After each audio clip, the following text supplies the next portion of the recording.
Hello everybody. Today I'm just going to do like sort of a shorter stitch with me. I'm working on Sunset Glow and this is a Joy Sunday. This one is 14 count, 49 by 40, and I am working kind of up in this area here today. I really want to work my way towards the actual sunset because I'm really excited about doing these colors. So far, and I'll show you just one sec, but I have basically these trees and like pretty much this corner is completely done. Let's have a quick look at that. So the trees look amazing. I absolutely love them. And this orange here is the start of the sunset. And that's going to continue on over here. And then any other crazy color is not done, but that orange is done.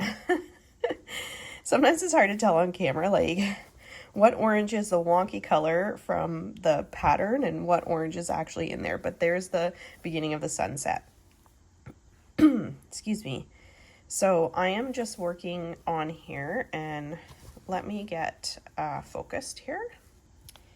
So I'm just working on this really nice purple color. I love the colors in this kit. I love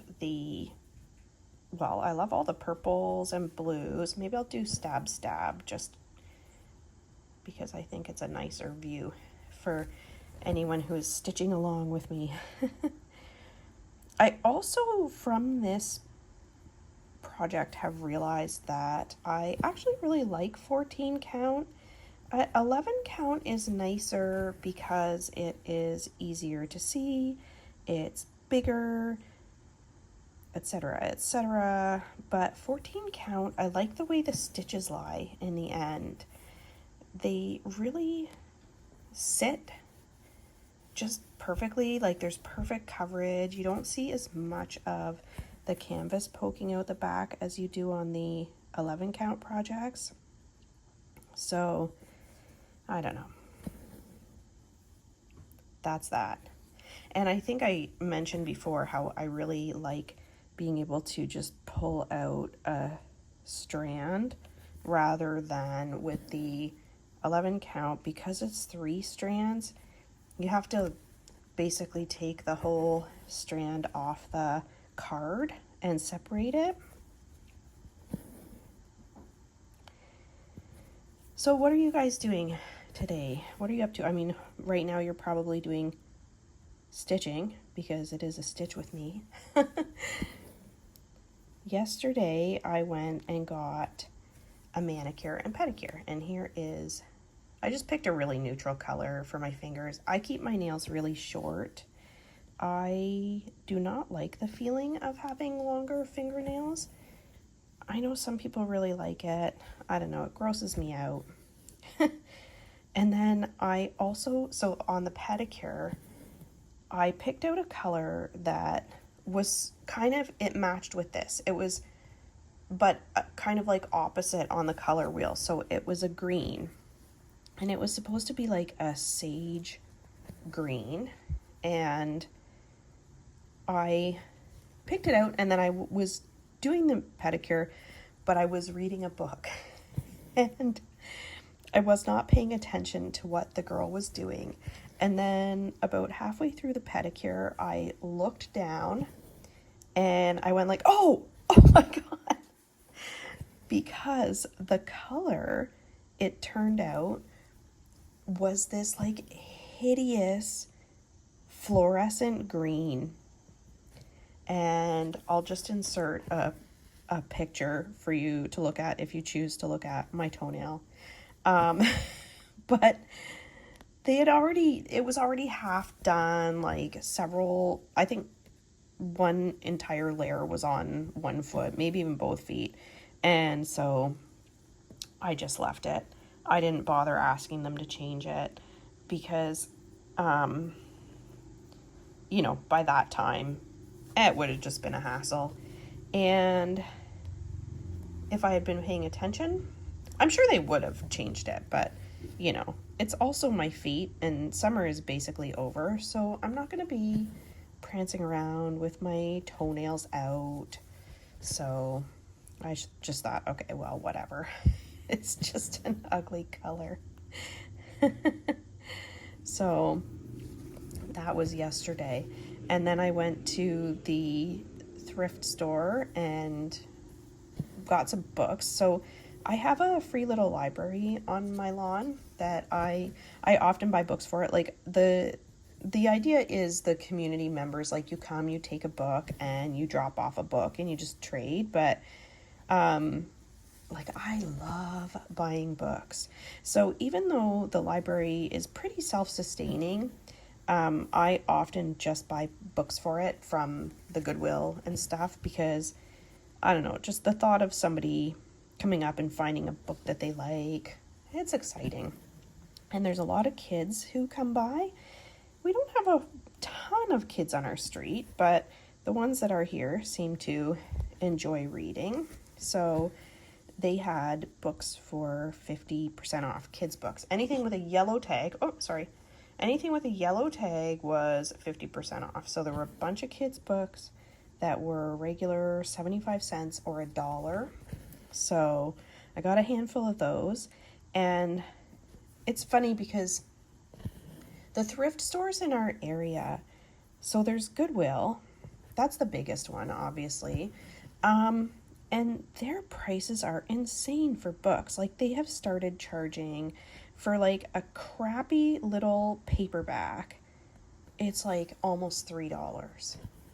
Well, who's going to pay I mean, obviously if you really want to read the book, you'll pay $3, but like, you know, it's pretty unreasonable. The hardcover books can be up to like, geez, I think I've seen them for like $7 for newer release hardcover books. And I think that that's insane. Like the used books should not be that much. And if you go to the other one, there's a Value Village, but Value Village, of course, is for profit. And their prices are even more outrageous than that. And then the Mission store is slightly lower, but even they are not super cheap. So to get kids' books for 50 cents is actually like a big deal because they're usually, you know, like $2 or something. Well, I don't want to spend, if I want to buy 4 books for the kids, I don't want to spend $8 of my own money for random children who I don't know. But spending $2 is no big deal. So if I can get them for 50 cents, that's great. And then we've been to a couple of small towns. So we went to a small town this summer where their kids' books were 4 for $1. So the smaller towns seem to have better prices for their thrift books, which I don't know, maybe it's like less expensive rent or whatever. Like maybe their overhead costs aren't as much, but like really, I don't know why I feel like they're gouging in London.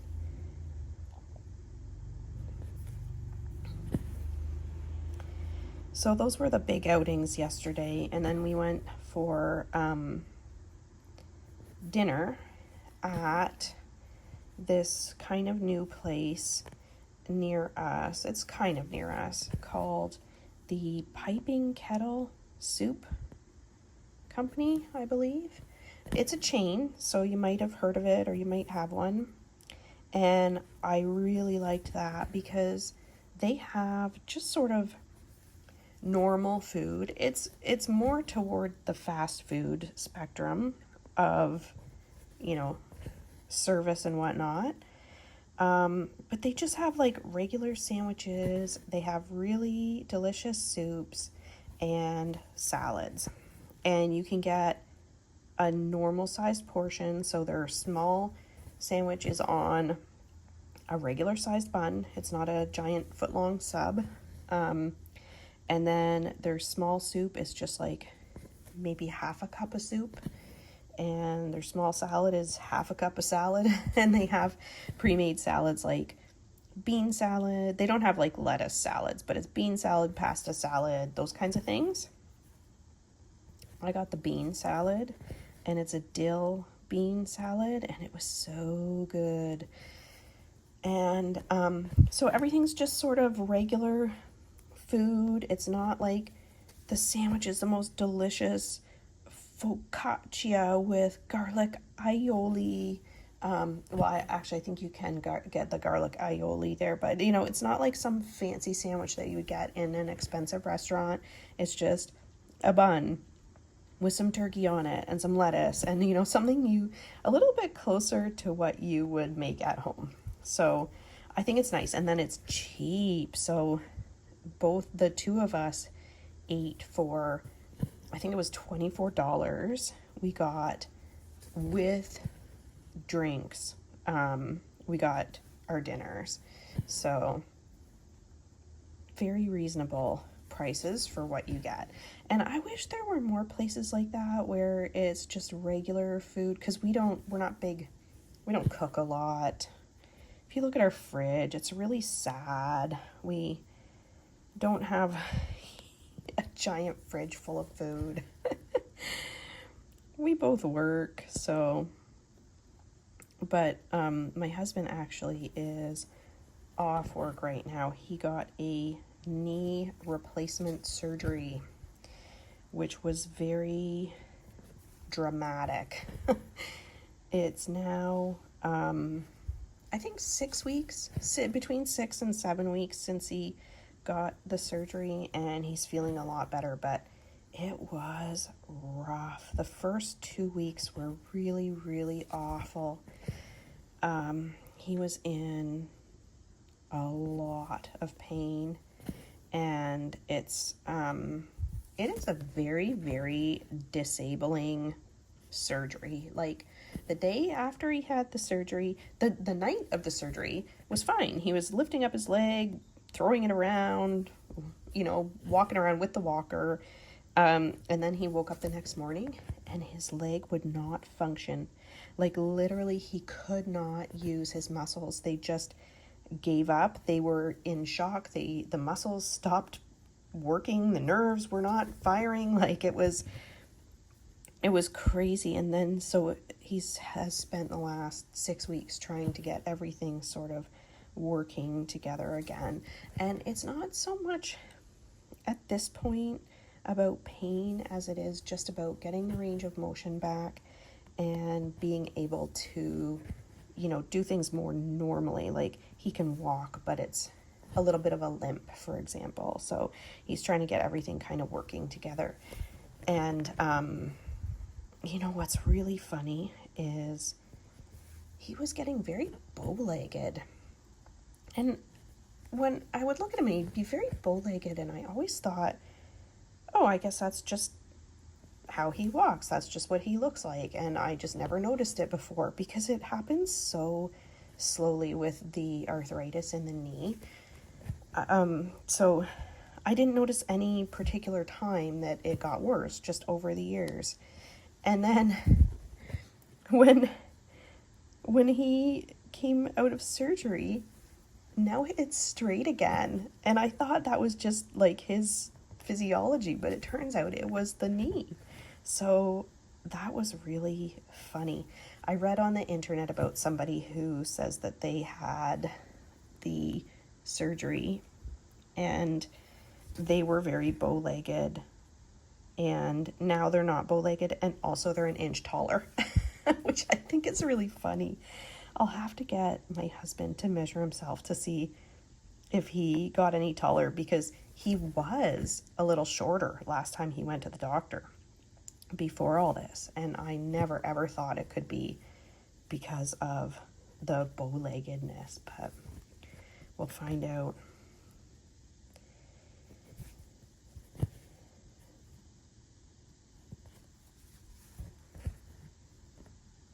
I find it difficult when you get to these parts where the pattern, like I'm working on the pink and then I'm like, okay, where should I go? Should I go down here and work my way up, or should I work my way up and then come back down? Like, there's a lot more decision making in cross stitch than you would think. And I have to think about, okay, how long is my thread? I think I'm just going to jump down here actually, because my thread is not very long and I don't know if I'm going to even be able to get all three of these. done. Thread management. Usually there's enough thread left in the kit that you don't have to be like stingy and get to the very end, but getting out a new thread is always annoying. And so that's the primary reason why I like to work all the way to the end, is so that I don't have to get out new threads so often. But I'm going to show you, now that I'm at the end, I'm going to show you how I get out the thread. Maybe you guys already do this, but if you don't, okay, I'm going to just quickly finish this off.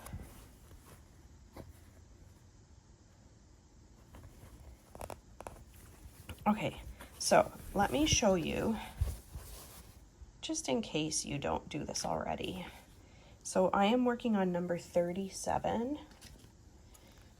So what I do now, I kind of separate out the bunch so that it's not all tangled up with all these other threads. But then I literally go in and I pick up one single strand and I pull this way. So I'm pulling in the away from the knot, and it just beautifully, like, see the strand, I'm able to just really easily pull it, and it pulled out exactly one strand. And it's so great because now I can just start it, and I can start with the loop method really easily, and life is very easy. So that's what I've been doing. There's probably some of you who've been doing that all along, but if you haven't and that helps, then I have done my job. All right, everybody, I'm gonna leave it there. So just a short stitch with me today. I hope you guys all have a really nice rest of your weekend, and going into next week, I hope is awesome. All right, bye.